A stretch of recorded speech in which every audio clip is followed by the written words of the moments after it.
নমস্কার বন্ধুরা, আরও একটা নতুন ভিডিওতে তোমাদের সবাইকে স্বাগত জানাই। বাংলায় ফার্মাসি ইউটিউব চ্যানেল নিয়ে এসেছে একটি খুব গুরুত্বপূর্ণ টপিকের ওপর একটা ভিডিও, যে ভিডিওটা আমরা যারা বি ফার্মাসিতে পড়ছি, ফার্স্ট ইয়ারে পড়ছি, তাদের মনে এই প্রশ্নটা থাকে যে আফটার বি ফার্মাসি করার পরে আমরা কোন কোন জায়গায় আমরা যেতে পারি। এটাকে আরেকভাবে বলতে পারা যায় যে কী কী স্কোপ রয়েছে। তো আমি এখানে একটা ফ্লো চার্টের মাধ্যমে দেখিয়ে দিয়েছি যে বি ফার্মাসি পড়াশোনার পরে কী কী স্কোপ রয়েছে। তো এই যে ছকটা রয়েছে, এই ছকটাকে আমি খুব সহজে তোমাদের কাছে আমি ভেঙে দেব, খুব সহজে আমি ভেঙে বুঝিয়ে দিচ্ছি এই পুরো ছকটাকে। ততক্ষণে তোমরা আমার কথাটার উপরে কনসেন্ট্রেট করো, কারণ অনেক নয়েজ হচ্ছে, এই নয়েজগুলোকে একটু বাদ দিয়ে আমার কথাগুলোর উপরে কনসেন্ট্রেট করো। তো সেক্ষেত্রে প্রথমে তোমরা দেখতে পারবে আমি এখানে লিখে রেখেছি বি ফার্ম। এই বি ফার্ম কমপ্লিট করার পরে সেটা হতে পারে ডি ফার্ম 2 বছর করার পরে, ডিপ্লোমা করার পরে 2 বছর হওয়ার পরে বি ফার্মে ল্যাটারাল এন্ট্রি নেওয়ার পরেও যে সমস্ত স্কোপগুলো রয়েছে সেগুলো আমি এখানে উল্লেখ করে রেখেছি। এটা স্পেসিফিক্যালি বি ফার্মের ক্ষেত্রে বলা রয়েছে। প্রথমত এখানে দেখতে পারবে যে 4টে জায়গা আছে।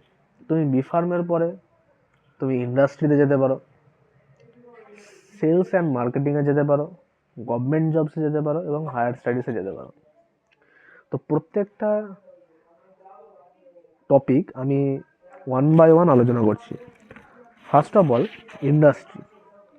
ইন্ডাস্ট্রি মানে আমরা কি বুঝি? ইন্ডাস্ট্রি মানে আমরা বুঝি ফার্মাসিউটিক্যাল ইন্ডাস্ট্রি মানে হচ্ছে যেখানে ওষুধ তৈরি করা হয়, যেখানে ওষুধের ফর্মুলেশন করা হয়, যেখানে ওষুধের কোয়ালিটি, কোয়ান্টিটি, স্টেবিলিটি এগুলো সব মেনটেন করে ওষুধটাকে একটা সম্পূর্ণ ডোজেজ ফর্মে রূপ দেওয়া হয়। এইটা হচ্ছে ইন্ডাস্ট্রির কাজ। বিভিন্ন ফার্মাসিউটিক্যাল ইন্ডাস্ট্রি রয়েছে, যেরকম সিপলা রয়েছে, ম্যানকাইন্ড রয়েছে, অ্যালকেম রয়েছে, জাইডাস রয়েছে, অ্যালেম্বিক রয়েছে, টরেন্ট রয়েছে, ইত্যাদি আরও অনেক রকম ফার্মাসিউটিক্যাল কোম্পানিগুলো রয়েছে। তো এই ফার্মাসিউটিক্যাল কোম্পানিগুলোতে ওষুধ প্রস্তুত করার জন্য বিভিন্ন রকম তাদের ডিপার্টমেন্ট রয়েছে, যে ডিপার্টমেন্টগুলোর কাজ হচ্ছে অন্যরকম। বিভিন্ন ডিপার্টমেন্টের বিভিন্ন রকম কাজ। তো প্রত্যেকটা ডিপার্টমেন্টে আমি প্রথমে আলোচনা করব। তো একটা ফার্মাসিউটিক্যাল ইন্ডাস্ট্রির প্রথম যে ডিপার্টমেন্ট, সেই ডিপার্টমেন্টটা হচ্ছে ওয়্যারহাউস ডিপার্টমেন্টটা হচ্ছে এমন একটা জায়গা যেখানে সমস্ত র মেটেরিয়ালস, মানে যেটা দিয়ে ওষুধটা তৈরি হবে, র মেটেরিয়ালসের মধ্যে পড়ছে এপিআই, তার সঙ্গে পড়ছে এক্সিপিয়েন্টস, এই সমস্ত জিনিস, প্যাকেজিং মেটেরিয়াল, এই সমস্ত জিনিসগুলোকে স্টোর করে রাখা হয়। এখানে একটা স্কোপ রয়েছে। সেকেন্ড, যেটা ওই ওয়্যারহাউস থেকে যখন প্রোডাক্টটা হয়ে গেল, এরপরে আসে কোথায় না, তো প্রোডাকশান ডিপার্টমেন্টটা কি? প্রোডাকশান ডিপার্টমেন্টটা হচ্ছে এমন একটা ডিপার্টমেন্ট যে ডিপার্টমেন্টে আমরা ওষুধটাকে তৈরি করি। ওষুধটাকে তৈরি করার জন্য যে ডিপার্টমেন্ট দায়ী সেটা হচ্ছে প্রোডাকশান ডিপার্টমেন্ট। এখানে সুযোগ রয়েছে আফটার বি ফার্মাসি। তারপরে কি আছে? কিউসি মানে হচ্ছে কোয়ালিটি কন্ট্রোল। এর নামে আমরা বুঝতে পারছি যে এ কী করে। এই ডিপার্টমেন্টের কাজ হচ্ছে যে এই যে ওষুধটা আমরা তৈরি করছি, এই ওষুধটা আমাদের যে থেরাপিউটিক যে রেঞ্জ, সেই থেরাপিউটিক রেঞ্জের মধ্যে আছে কিনা, অথবা তার যে স্টেবিলিটি বা তার যে পরিমাপ, সেটা সমস্ত কোয়ালিটি এবং কোয়ান্টিটেটিভ যে অ্যানালিসিস, সেই অ্যানালিসিসগুলো কিন্তু এই কিউসি ডিপার্টমেন্ট করে। তারপর রয়েছে ইএইচএস ডিপার্টমেন্ট, এটা লাস্টে বলছি। তার আগে রয়েছে কিউএ, কোয়ালিটি অ্যাসিউরেন্স। এই ডিপার্টমেন্ট যেরকম কোয়ালিটিটা কন্ট্রোল করে, এরা কী করে? অ্যাসিওর করে। যেরকম সমস্ত রকম যে ডকুমেন্টেশনের যে কাজগুলো হয়, পরবর্তী ক্ষেত্রে আমি ওগুলো আলোচনা করব, বিএমআর, এমএফআর, এই সমস্ত জিনিসগুলোকে এরা কিন্তু সম্পূর্ণরূপে রেগুলেট করে বা কন্ট্রোল করে এই কিউএ ডিপার্টমেন্ট। কিউ এর অ্যাপ্রুভাল পাওয়ার পরে সেই জিনিসটা কিন্তু প্রোডাকশানে যায়। এরপরে আসছে কি না, তো RA, that is regulatory authorities. যে সমস্ত রেগুলেটরি এজেন্সি রয়েছে, যেমন এফডিএ রয়েছে, ফুড অ্যান্ড ড্রাগ অ্যাডমিনিস্ট্রেশন রয়েছে, ইউরোপিয়ান এজেন্সি রয়েছে, এই সমস্ত এজেন্সির কাছ থেকে ওই যে র মেটেরিয়ালসগুলো একটা প্রাধান্য পায়, বা একটা বলা যেতে পারে একটা স্ট্যাম্প পায় যে হ্যাঁ এই জিনিসটা ভালো কোয়ালিটিতে বা এইটা কোয়ান্টিটি ঠিক আছে। তো এরা হচ্ছে এরা রেগুলেট করে প্রত্যেকটা জিনিস। এবার লাস্টে আমরা যে জিনিসটা নিয়ে কথা বলবো সেটা হচ্ছে ইএইচএস ডিপার্টমেন্ট। এই ইএইচএস ডিপার্টমেন্টটার যে ফুল ফর্ম সেটা হচ্ছে environment health and safety department. এই এনভায়রনমেন্ট হেলথ অ্যান্ড সেফটি ডিপার্টমেন্টের কী কাজ? এনভায়রনমেন্ট হেলথ অ্যান্ড সেফটি ডিপার্টমেন্টের কাজ হচ্ছে যখন ওষুধটা প্রোডাকশান হয়ে গেল, ওই ওষুধটা প্রডিউস করতে যে সমস্ত জিনিসগুলো লেগেছে সেই সমস্ত জিনিস বাদ দিয়ে যেগুলো ওয়েস্ট মেটেরিয়াল হয়েছে আর কি, যে জিনিসগুলো কাজে লাগেনি, সেই ওয়েস্ট মেটেরিয়ালগুলো কি হয় না, তো যদি সমুদ্রে বা নদীতে ফেলে দেওয়া হয় তাহলে কি হবে না, তো ওই যে বায়োলজিক্যাল লাইফটাকে সে বাধা বা বিঘ্ন ঘটাবে। ওখানে মাছেরা রয়েছে, অনেক রকম ভালো ভালো মাইক্রোবস রয়েছে, সেই জিনিসগুলোকে কী করবে না, তো নষ্ট করে দেবে। এই ডিপার্টমেন্টের কাজ হচ্ছে ওই যে ওয়েস্ট মেটেরিয়ালগুলো আছে সেই ওয়েস্ট মেটেরিয়ালগুলোকে একসাথে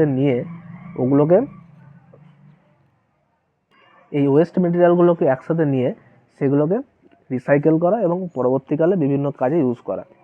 বিশেষ করে যে জলটা ইউজ করা হয়, কারণ প্রোডাকশানে বিভিন্ন রকম জলের ইউজ করা হয়, তো সেই জলগুলো প্রচণ্ড পরিমাণে ইমপিউরিটিস যুক্ত জল থাকে, প্রচণ্ড পরিমাণে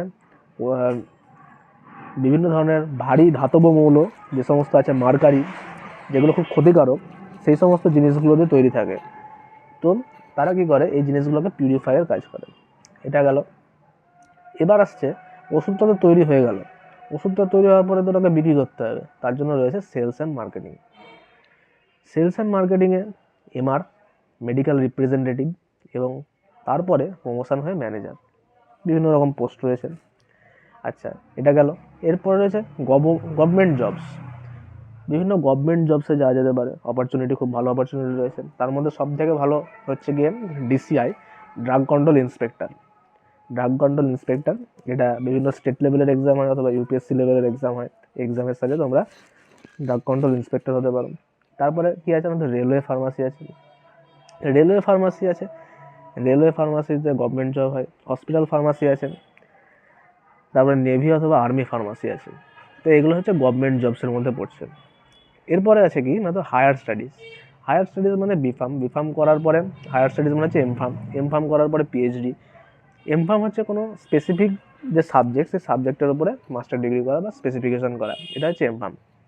তো এই যে ডিপার্টমেন্টটা, মানে এইখানে কি হয় না, তো হায়ার স্টাডিজ করার পরে, এমফার্ম করার পরে, পিএইচডি করার পরে মানুষ R&D ডিপার্টমেন্টে যায়, যারা রিসার্চ অ্যান্ড ডেভেলপমেন্ট, মানে নতুন নতুন ওষুধের গবেষণা করা, নতুন নতুন ওষুধ তৈরি করা, তার যে ফর্মুলেশান, তার কেমিক্যাল রেগুলেশান, স্টেবিলিটি মেনটেন করা, এই সমস্ত যে রিসার্চ অ্যান্ড ডেভেলপমেন্টের যে ওয়ার্কগুলো হয়, কাজগুলো হয়, সেই কাজগুলোকে এই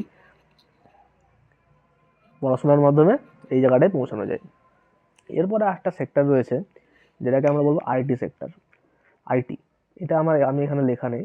আইটি সেক্টর এখন মানে প্রচণ্ডভাবে এখন মার্কেটটাকে গ্র্যাব করছে, কারণ আইটি সেক্টরের প্রচণ্ড পরিমাণে চাহিদা রয়েছে। আইটি সেক্টর আমি বলতে চাইছি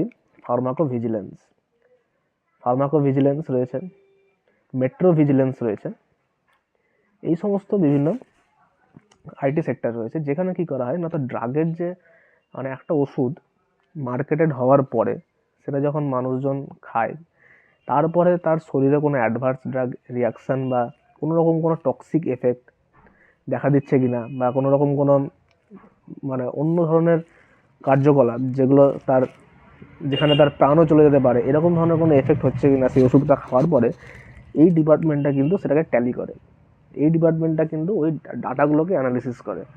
তো এটা হচ্ছে এই ডিপার্টমেন্টের কাজ। এই আইটি সেক্টরের গুরুত্ব অনেক, কারণ যখন একটা ওষুধ আসে মার্কেটে, তখন সেই ওষুধটা অনেক ফেজ অতিক্রম করে। প্রথমে সেই ওষুধটা নন ক্লিনিক্যাল ট্রায়াল হয়। নন ক্লিনিক্যাল ট্রায়াল মানে হচ্ছে যে সমস্ত যে সমস্ত প্রাণী বা যেরকম ইঁদুর হতে পারে, খরগোশ হতে পারে, এই সমস্ত প্রাণীর ওপরে কী করা হয় না, তো এই ওষুধটাকে দেওয়া হয়। তার বিভিন্ন রুলস অ্যান্ড রেগুলেশনস আছে। তো এই প্রাণীর ওপরে ওষুধটাকে দেওয়া হয় এবং সেখানে ওর যে জেনেটিক যে যে কন্ট্রোল, সেই জেনেটিক কন্ট্রোল এবং তার যে চেঞ্জগুলো হচ্ছে, সেই চেঞ্জগুলোকে পরখ করা হয়। নন ক্লিনিক্যাল ট্রায়াল হলো বা প্রি ক্লিনিক্যাল ট্রায়াল, এটার পরে হয় ক্লিনিক্যাল ট্রায়াল। এখানে 4টে ফেজ হয়: phase 1, phase 2, phase 3, phase 4। Phase 4-এ কী হয়? পোস্ট মার্কেটিং সার্ভেলেন্স, এই জিনিসগুলো হয়। তো এই জিনিসগুলো হওয়ার পরে একটা ওষুধ মার্কেটে আসে। তো এই ক্লিনিক্যাল, অনেক সময় দেখা যায় যে এই ক্লিনিক্যাল ট্রায়ালে অনেক কিছু ধরা পড়ে না, অনেক কিছু স্কিপ হয়ে যায়। তো সেই জিনিসগুলোকে ট্যালি করার জন্য আমাদের কিন্তু আইটি ডিপার্টমেন্ট রয়েছে, যেটা ফার্মাকোভিজিলেন্স রয়েছে। আরও ডিপার্টমেন্ট রয়েছে, যেরকম হচ্ছে কি মেডিকেল স্ক্রাইবার বা রাইটার। মেডিকেল স্ক্রাইবার বা রাইটার এটা একটা এমন একটা পোস্ট, যে পোস্টে কী হয় না, তো অনেক মেডিকেল ল্যাঙ্গুয়েজ থাকে, যে মেডিকেল ল্যাঙ্গুয়েজগুলো যখন বাইরের ক্লায়েন্টের সঙ্গে, হয়তো ইউএসের কোনো ডাক্তার হয়তো কোনো ইন্ডিয়ার কোনো ক্লায়েন্টের সঙ্গে কথা বলছেন, সেই সময়তে যে অ্যাব্রিভিয়েশনগুলো ওই ইউএসের ডাক্তার ইউজ করবে, তার মাঝখানে একজন থাকবে, সে ওই জিনিসগুলোকে বুঝে নিয়ে সেই পেশেন্টকে সেই জিনিসগুলো বুঝিয়ে দেবে। এটা হচ্ছে মেডিকেল স্ক্রাইবার তার কাজ, বা রাইটার যেটা বলছে তার কাজ। এটা একটা খুব ভালো অপরচুনিটি। তার সঙ্গে আছে কি, এটা তো হলোই, তার সঙ্গে শেষমেশ যেটা সবথেকে ভালো বা একটা অপরচুনিটি, সেটা হচ্ছে কি না, ফার্মাসি শপ, ওষুধের দোকান খোলা। কারণ আফটার বি ফার্মাসি একটা লাইসেন্স সবাই পেয়ে যাচ্ছ, বি ফার্মাসি করার পর একটা লাইসেন্স গ্র্যান্ট হয়ে যাচ্ছে। সেই লাইসেন্সটাকে তুমি ইউজ করে, কী করা যায় না, তো ওষুধের দোকান খোলা যেতে পারে। তো এই হচ্ছে একটা পুরো কনসেপ্ট অ্যাবাউট কী কী স্কোপ রয়েছে আফটার বি ফার্মাসি। তো এখন যে মডার্ন এরা, সেই মডার্ন এরাতে এই যে আমি এতগুলো স্কোপ বললাম, এই স্কোপে শুধু থেমে থাকছে না, আরও বিভিন্ন রকম নতুন নতুন স্কোপ তৈরি হচ্ছে। সেগুলো পরবর্তীকালে আরও বাড়বে, নতুন নতুন জিনিস আরও আসছে। তো ভিডিওটা এতটা অবধি। এই ভিডিওটা যদি তোমাদের ভালো লেগে থাকে, তাহলে অবশ্যই একটা লাইক এবং একটা কমেন্ট এবং সাবস্ক্রাইব করে পাশে থেকো। এরকম ধরনের আরও ভিডিও, প্রত্যেকটা ডিপার্টমেন্ট রিলেটেড যদি ভিডিও তোমরা পেতে চাও বা জানতে চাও, তাহলে অবশ্যই কমেন্ট করে জানিও। আমি প্রত্যেকটা ডিপার্টমেন্ট রিলেটেড ফুল ডিটেল ভিডিও আমি এখানে করব। ততক্ষণ অবধি সবাই ভালো থেকো, সুস্থ থেকো, এবং আমার নেক্সট যে ভিডিওগুলো আসতে চলেছে কনসেপ্ট রিলেটেড, সেই ভিডিওগুলো তোমরা দেখো এবং নিজের কনসেপ্টটাকে বিল্ড আপ করো। ততক্ষণ অবধি সবাই ভালো থেকো, সুস্থ থেকো। Thank you.